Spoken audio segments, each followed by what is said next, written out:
Ok? Então o texto diz assim, vamos lá no versículo 11. Kai egeneto en te to hexes e poreu te espolin calumene nain. Kai sine poreuonto auto hoi matetai autu, kai oclus polis. Kai egeneto, e aconteceu, en to hexes. Hexes significa em seguida. E vocês notem que logo antes dele tem um artigo definido, masculino, to. Aqui subentende-se que haja está subentendida a palavra chronos, tempo. Então, hexes é em seguida, depois. Então, no tempo depois, e aconteceu num tempo depois. Almeida traduz por no dia seguinte. Aí teria que ser o feminino em te hexes, ou em te hexes. O feminino estaria subentendido remera, dia.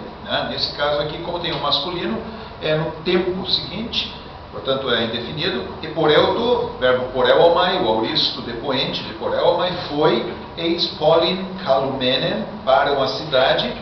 Calumenen, aí vem o verbo kaleo, é um particípio presente médio, passivo, uma cidade chamada Naim.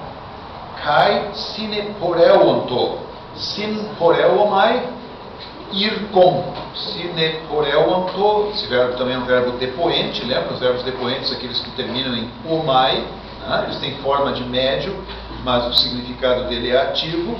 Sin poreuomai é ir junto, ir com. Então, iam com ele, esse é um imperfeito, iam com ele, hoi matetai autu, os seus discípulos, kai ochlos polis, e uma grande multidão. Apenas observação aqui, eu já ouvi o argumento de que o verbo característico no Novo Testamento, nos Evangelhos, para o discipulado é o verbo akolutel, o verbo seguir, que não aparece aqui no texto, mas que o seguir Jesus seja a grande característica do discipulado. E esse é um texto que nos mostra um quadro que é bem real. Os discípulos iam com Jesus e multidões também. Nem por isso aquelas multidões que o seguiam, mesmo não usando o verbo aqui, eles estavam indo com ele, nem isso não caracterizava o discipulado como tal. Sempre é importante lembrar que ser discípulo é ser aluno. Então o discípulo é aquele que é aluno de Jesus. É aquele que está com Jesus, o acompanha e aprende com ele sobre o reino de Deus. Não é simplesmente o fato de alguém ir atrás dele que torna este um discípulo. Então não é o seguir como tal, mas é o ser aluno de Jesus como tal que é ser seu discípulo. Aqui então vão junto com ele os discípulos e uma grande multidão. Versículo 12. Hos de engisen te pile tes poleos, kai idu exe comitzeto tetnekos monogenes rios, te metriautu, kai aute en hera, kai ochlos tes poleos hikanos en sin aute. Hos de engisen. Engisen é aquele verbo engitso, que é aproximar-se ou até estar perto. Aqui nós temos um auristo, terceira pessoa do singular. Então, e como aproximou-se te pile? Pile é porta. Poderia ser um portão. Como se aproximou-se do portão da cidade? Kai idu. Kai idu é uma expressão que por vezes é usada pelos evangelistas, é muito usada por Mateus, quando se quer deslocar o foco da atenção de uma narrativa para um outro ponto. Muitas vezes quando o autor está contando uma história, de repente ele quer destacar alguma coisa, ele quer chamar a atenção do seu leitor para de repente olhar para o outro lado. E ele usa esse kai idu, é o hine do hebraico, e eis. E eis, aqui está o grande ponto então do texto. Não é só a caminhada de Jesus, mas e eis exe comitzeto. Esse verbo ekomitzo, que é interessante a gente até colocar.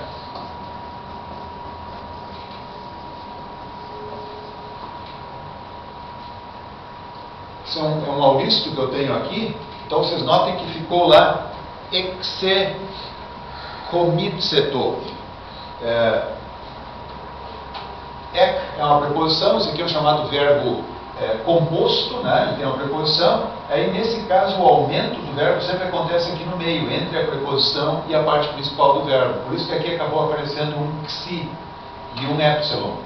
Esse epsilon aqui é o aumento, né, e o xi, então, para não ficar dois capas ali né, em volta de um epsilon. Então, execomitseto literalmente significa ek é para fora, né? E komitsu, trazer. Então literalmente seria trazer para fora, foi levado para fora. É o único lugar que é usado esse verbo no Novo Testamento, aliás, seria um verbo raríssimo, né? Só uma vez.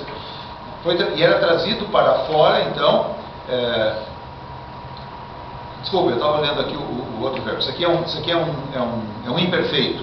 Afinal, zeto é um imperfeito, não auristo, né? Terceira pessoa do singular. Médio, então era trazido, ou passivo, pode ser também, e era trazido para fora tetnekos. Tetnekos é uma forma substantivada de um verbo. O verbo é tnesko, morrer. Tetnekos, notem lá o tet, né, essa repetição, isso é típico do perfeito, né? Então isso aqui é um particípio perfeito de tnesko, morrer, portanto, o morto, aquele que estava morto.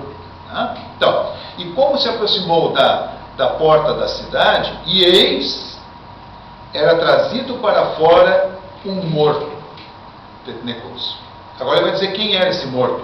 Monogenes rios, filho único. Monogené é filho, aliás, é um termo que é usado, aplicado a Jesus também no Evangelho de João. Né? Ele é um monogené, ele é o filho único de Deus. Aqui nesse caso, esse homem, não diz que era jovem, a gente às vezes chama de jovem, mas aqui não diz, né? Esse homem morto era filho único de Metriautu, para a mãe dele, filho único da sua mãe. Né?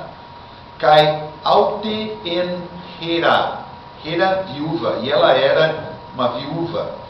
A gente pode imaginar que naquela época viúvas, ela já não tinha o marido dela, agora morre o filho único dela. Uma viúva naquela época, sem esse apoio familiar, ela passaria imensas dificuldades. Né? Kai orlos tes poleos ricanos. Ricanos é um adjetivo, significa grande, muito, numeroso. Então, e uma grande multidão da cidade en sin aute, era com ela, ou estava com ela. Então, era uma pessoa conhecida na cidade, estava acompanhada então de uma grande multidão para o sepultamento do seu filho. 13. Kai idon auten hokirios esplangniste epaute, kai eipen aute me klaie.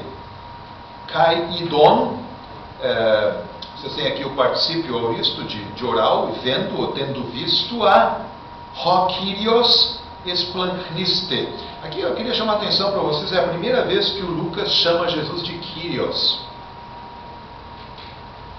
E Lucas vai chamá-lo assim mais vezes. Por exemplo, no relato da ressurreição de Jesus, é bem interessante que o anjo vai dizer para as mulheres: o Senhor já não está mais aqui. Eles estão procurando o Senhor não está mais aqui.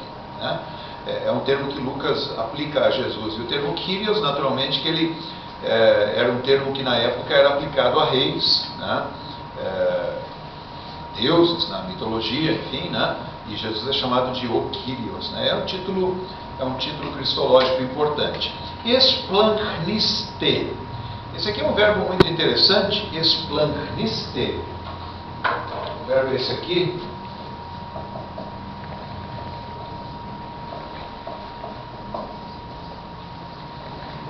Antes ali, então, esplangniste é um verbo depoente, e esse verbo significa literalmente ter compaixão de, né?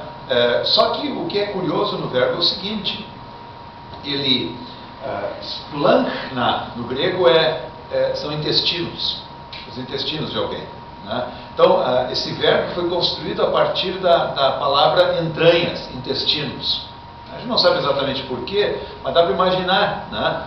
Nós ocidentais costumamos dizer, a gente está numa profunda emoção, a gente diz: meu coração está doendo. Né? talvez seria muito mais realista dizer, meus intestinos estão doendo. Né? E até é normal quando a gente tem uma emoção muito forte, né, que se tem uma dor no ventre. Né? E parece que os orientais conseguiram traduzir isso com o uso deste verbo. Mas mais significativo do que isso é o seguinte: não apenas a etimologia da palavra é muito forte, mas o uso dela é muito forte. Né?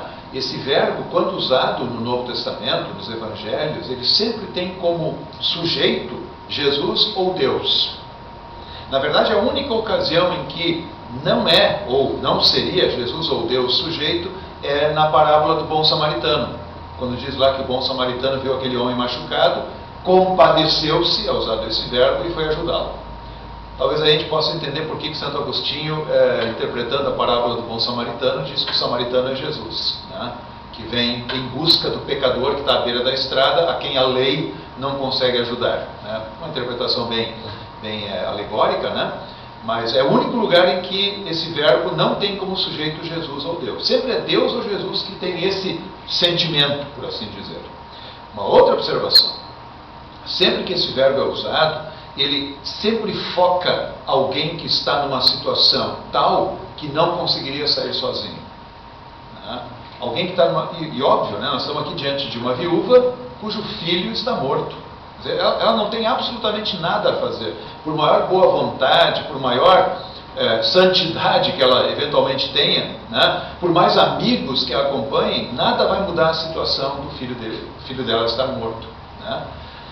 Uma outra observação ainda é que sempre que esse verbo é usado nos Evangelhos, sempre, isso é em cada ocasião, não tem nenhuma exceção. Cada vez que ele é usado, que é dito que Jesus splanchniste, ou Deus splanchniste, se compadeceu, sempre há uma ação a favor daquele que está em sofrimento. Nunca é um sentimento que, digamos assim, Jesus tenha e se diga, Jesus ficou com pena lá do camarada e ele vai embora. Ele sempre faz algo. Né? E aqui no caso ele vai fazer algo. Então é um ponto bastante importante nesse texto, essa compaixão de Jesus. Então, vendo-a, o Senhor se compadeceu dela. Kai eipen aute, e disse para ela, me klaie. Me klaie. Esse klaie, isso aqui é típico do imperativo presente. Imperativo presente. Quando se quer no grego usar o negativo do imperativo, se usa o não, o me. O me mais imperativo presente significa não continuar a fazer algo que já se está fazendo. Quando se quer proibir dizer para alguém não fazer algo, se usa normalmente o me mais o auristo subjuntivo. Aqui nesse caso ele tem o me mais um imperativo presente. E literalmente significa pare de fazer tal coisa. Não chores, na verdade pare de chorar, não continue chorando. Né? Não porque naturalmente Jesus considere que o choro seja pecaminoso, um problema, não é? Ele próprio chorou no túmulo do amigo dele, né? Mas com isso, essa não é uma palavra de um conforto vazio, tipo assim, não chora, não adianta, ou qualquer coisa do gênero, ou não chora, é feio. O não chore dele, o pare de chorar, é diante do que ele virá a fazer. Quando Jesus diz para alguém, pare de chorar, é porque ele vai fazer alguma coisa. Porque o que ele tem para dizer vai mudar a situação. O não chores de Jesus não é um consolo vazio para alguém que ele queira dizer assim, olha, vamos mudar a situação, pensa positivo, né? Olha para frente. Não é isso. Né? Sempre que ele use o não chores ou pare de chorar, é porque ele vai fazer algo. Né? E notem como o texto está preparando aqui a situação. Né? Ok. Não chores ou pare de chorar. Versículo 14. Kai proselton hepsato tes soru. Prosertiomai, e aproximando-se, ou tendo se aproximado, é o particípio auristo, segundo, né? E tendo se aproximado, hepsato, tocou. O verbo rapto é pegar, tocar, encostar, né? Tocou no soru. O soru pode ser um caixão, mas pode ser também um esquife aberto. Né? E provavelmente aqui era um esquife aberto, né? em que ele era levado e era visível o corpo ali. Então, né? Jesus encostou nele. É sempre importante lembrar que dentro do contexto judaico, encostar no morto, encostar ali onde está o morto, torna a pessoa impura. Né?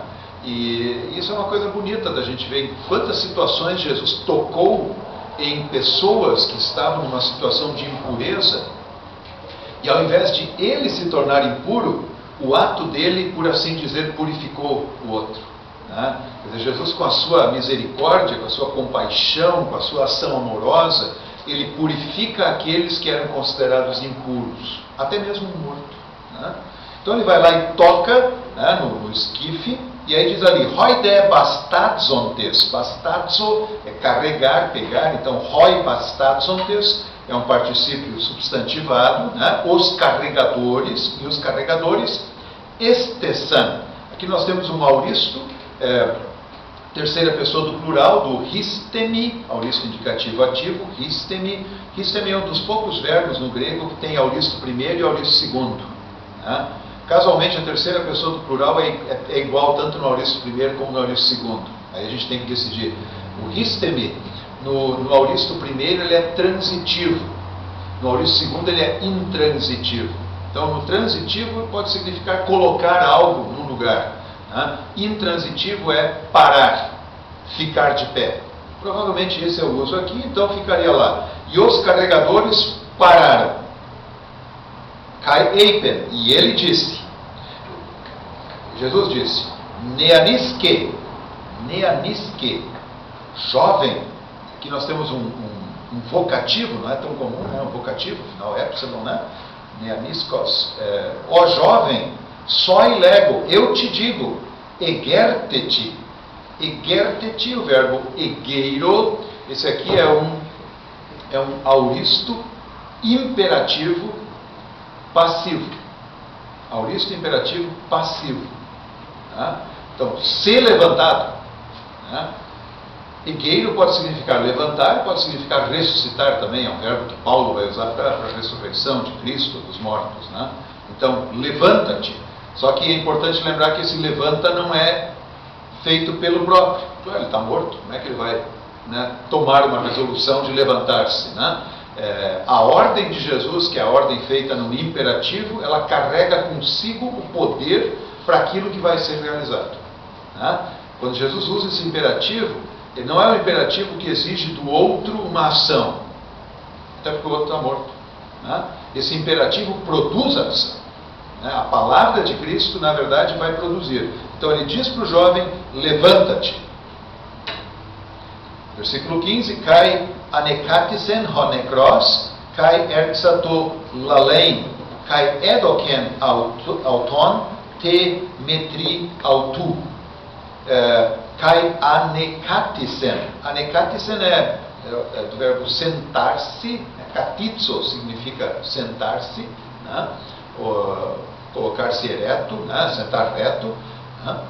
Aqui nós temos um auristo de anekatisen, anakatitso, né? Ele é um verbo muito pouco usado, ele não aparece muitas vezes, né? Esse verbo composto, anakatitso, né?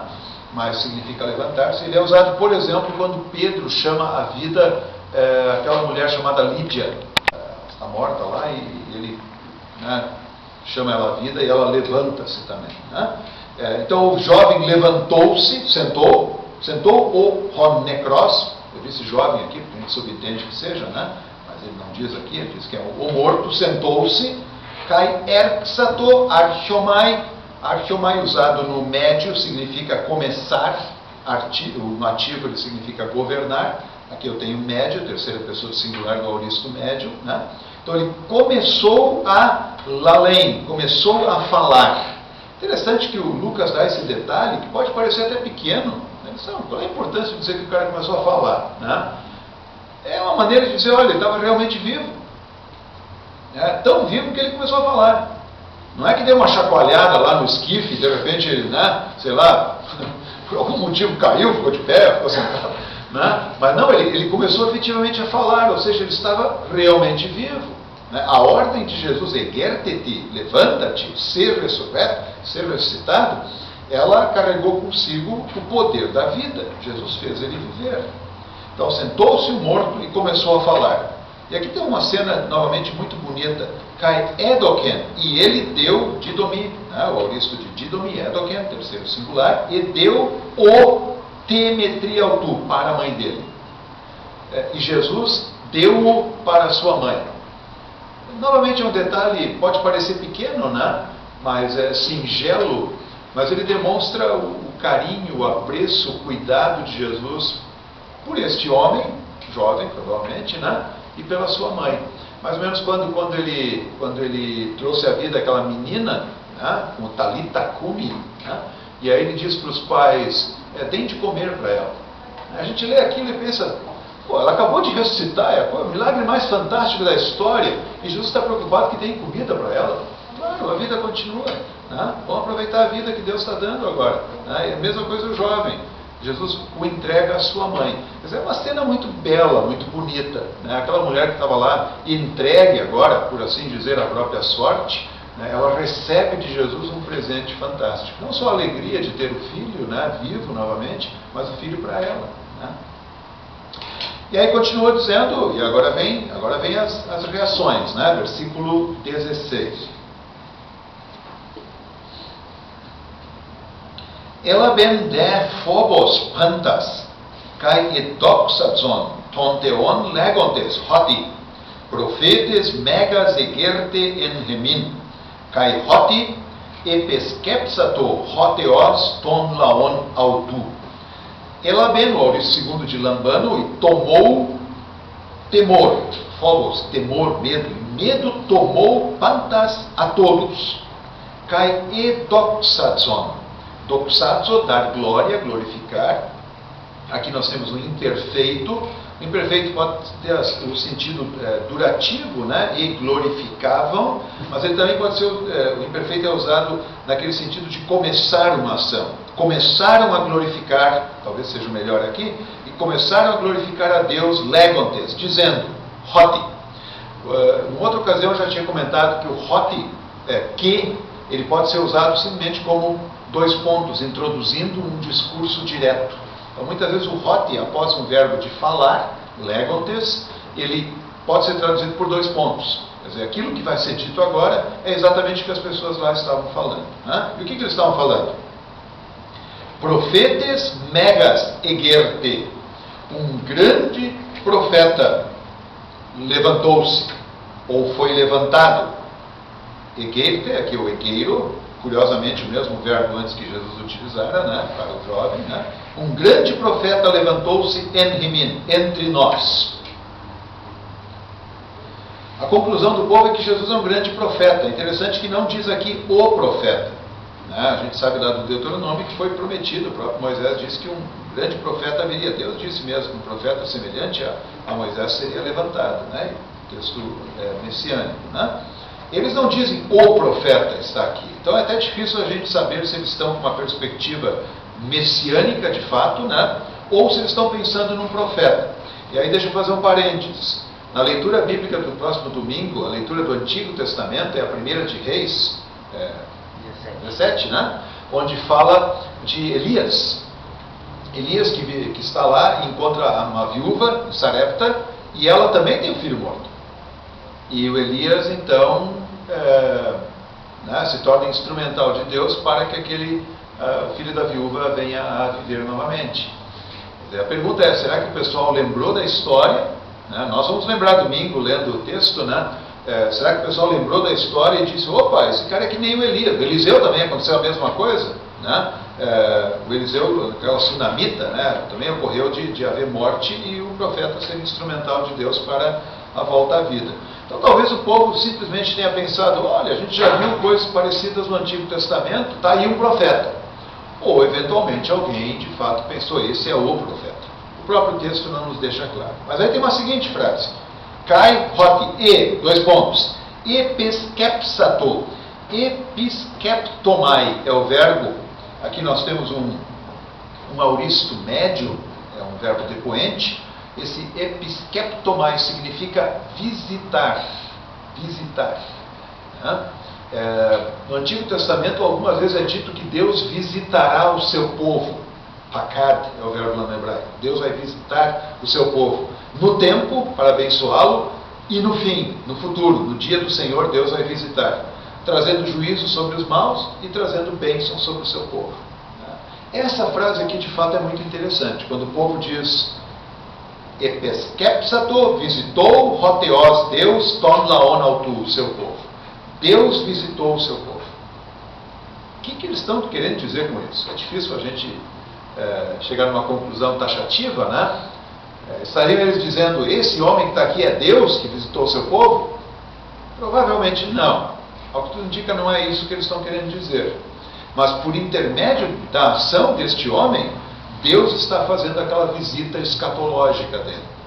E nesse sentido, aquele povo fez uma conclusão interessante, que na ressurreição daquele jovem, aquilo que é aguardado lá para o fim, quando Deus vier, quando o próprio Cristo vier em glória, em que os mortos vão ressuscitar, de uma certa forma que foi antecipado. Né? Quer dizer, aquilo que se espera lá para o final, que haverá vida entre os mortos, já está acontecendo agora aqui, quando Jesus, o Messias, está trazendo a vida a este jovem. Então, Deus visitou o seu Laos. Laos é o termo usado normalmente para o povo de Deus. Né? Deus visitou o seu povo. E 17, então, Kai exelten hologos hutos exelten exerchomai, literalmente sair, né? Maurício II de exerchomai, e saiu hologos hutos, e saiu esta palavra, e esta palavra divulgou-se en hole de Judaia, em toda a Judéia, periautu, a respeito dele, Kai passe de perichoro, e em toda a circunvizinhança, em toda a região. Perichoro é a região que está ali em volta. Né? Então, esse milagre extraordinário de Jesus, ele não ficou despercebido, como não podia ficar mesmo, né? Imaginem, e se divulgou então por toda aquela região. Bom, quanto a esse texto, que é um texto do Evangelho do próximo domingo, a gente se pergunta qual é a mensagem do texto. Né? E é evidente que a gente poderia tirar uma série de pontos aqui, né? Mas eu creio que a gente devia cuidar de não alegorizá-lo, né? Não fazer algo do tipo assim, bom, Jesus veio para aquela mulher que estava lá chorando, lamentando e tal, perdeu o próprio filho e ressuscitou o filho dela, né? E então, com isso, enfim, manifestou-se lá, né? E a gente pular para nós e dizer assim, bom, e nós hoje, ele nos ressuscitou espiritualmente pelo batismo, por exemplo, né? O que é verdade, né? No batismo nós fomos ressuscitados para uma nova vida. Mas eu tenho minhas dúvidas se essa seria a melhor aplicação, né? Me parece que o melhor é olhar para a figura central do texto, que é o próprio Jesus, né? Jesus é o Kyrios, ele é o Senhor. Ele hoje continua sendo o Kyrios. Jesus é o Senhor, inclusive, sobre a morte. Jesus é aquele que ressuscita o morto, dá vida onde não há vida. Jesus também hoje dá vida onde não há vida, e no futuro Ele trará a vida a todos os mortos, para viverem com Ele. E parece que aí nós temos uma perspectiva escatológica muito interessante, que o Novo Testamento todo tem, sobre a obra de Cristo. E também eu acho que vale a pena, né, não perder de vista o Splanchnitzomai, né? Quer dizer, essa compaixão de Jesus. Me parece que esse é um ponto fundamental que a gente não deve perder, de que Jesus age movido pela compaixão. No final do texto diz que essa palavra foi divulgada em toda parte, foi conhecida em toda a região. Em alguns momentos Jesus pedia que o pessoal nem contasse adiante, né? Que ele nem divulgasse, não conta, né? Quando ele curava um leproso, diz, vai te mostrar lá para o sacerdote, mas não conta para mais ninguém. Normalmente o pessoal contava, né? Mas Jesus não queria essa fama. Também aqui ele não está fazendo isso porque tem fama. Ele encontrou, circunstancialmente, ele encontrou um funeral. E naquela hora, movido por quê? Por compaixão. Por compaixão, ele traz aquele jovem à vida e entrega para sua mãe. Então a compaixão de Cristo é o motivador da sua ação. E isso vale hoje. Se nós vamos pensar em termos de aplicação, A compaixão de Cristo continua sendo o nosso grande conforto para a vida, mesmo nas situações mais complexas, mais difíceis da nossa vida. Tá? Ele vai agir sempre do mesmo jeito, ele vai ressuscitar mortos agora. Claro que ele pode fazê-lo se ele assim o quiser, né? Mas ele não age sempre da mesma maneira. Mas a compaixão dele sempre é verdadeira e sempre é fonte de conforto para nós. Tá? Alguma questão? Se não, valeu. É isso, pessoal. Obrigado pela participação de vocês aí.